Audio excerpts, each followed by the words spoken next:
সালমান শাহের হত্যার বিচার যদি 29 বছর পরে হয়, আল্লামা সাইদিকে ইনজেকশন পুশ করে হত্যা করা হয়েছে, সেই বিচার কবে হবে এটা বাংলার মুসলমান জানতে চায়। সালমান শাহের দিকে তাকাও, মারছে কে? ওর বউ তারে মারছে। বাবুরা, নারী জাতি সম্মানের জাতি, মায়ের জাতি, সম্মান করবা, বাট বিশ্বাস সব নারীকে করতে গেলে বাস খাবা, আর কিছুই খাবা না। আর একটা কথা মাথায় রাখবা, বেশিরভাগ নারী নষ্ট হয় মায়ের জন্য। মা নষ্ট, মেয়ে নষ্ট। মা ভালো, মেয়ে ভালো।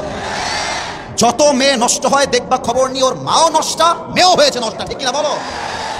আর নারীরা মিথ্যা বলতে পারে খুব সাজিয়ে, আমি তোমাকে ছাড়া বাঁচবো না, তোমাকে ছাড়া আমি মরে যাবো। আরে বাবু, दाल में कुछ काला तो जरूर है, धोखे में पड़ना नहीं है, ये जिंदगी अपना जिंदगी है, किसी लड़की के लिए अपनी जिंदगी बर्बाद हो जाएगा ये तो नहीं हो सकता मेरे दोस्त। একটা মেয়ে ধোকা দিয়েছে মানেই যে আমি বেকা হয়ে যাব? নো। আরে ওর জন্য একটা বিয়ে জায়েজ, আমার জন্য 4টা বিয়ে জায়েজ। ও একটা করবে, আমি 4টা করে দেখাই দিব, বড় টাইম নাই।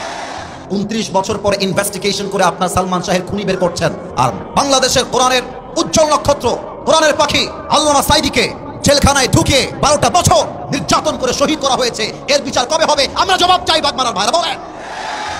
ও, নায়কের বেলায় দরদ উথলায় পড়ে, আলেমদের বেলায় দরদ উথলায় না, কারণ আলেমরা তো ভারতের দালালি করে কথা বলে না। ভারতের দালালি করে কথা বললে আলেমদের দাম বেড়ে যেত। মাথায় রাখবা, এই বাংলাদেশ ভারতের জন্য স্বাধীন হয় নাই। এই বাংলাদেশ স্বাধীন হয়েছে মায়ের ইজ্জতের বিনিময়ে। এই বাংলাদেশ স্বাধীন হয়েছে হাজারো যুবকের বুকের তাজা রক্তের বিনিময়ে। এই বাংলার একটা মাটিও আমরা ভারতের জন্য ছাড়তে রাজি না। আল্লামা সাইদি বলতেন, বাড়াবাড়ি বেশি করিল না, গাছের আগায় আছো, গাছের আগায় থাকো। বেশি বাড়াবাড়ি করলে একটা ঝাঁকুনি মারবে, মামুর বাড়ি দিল্লি গিয়ে পড়বা, ওই দিল্লি গিয়ে তারা পড়েছে, ঠিক কিনা বলে? অতএব সালমান শাহের হত্যার বিচার করলেই হবে না।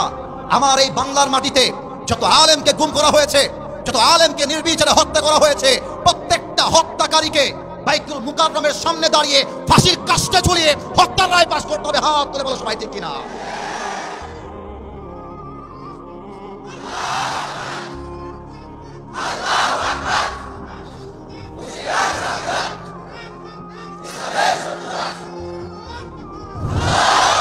আল্লাহ যেন স্লোগান কবুল করে, পড়ে সবাই আমিন।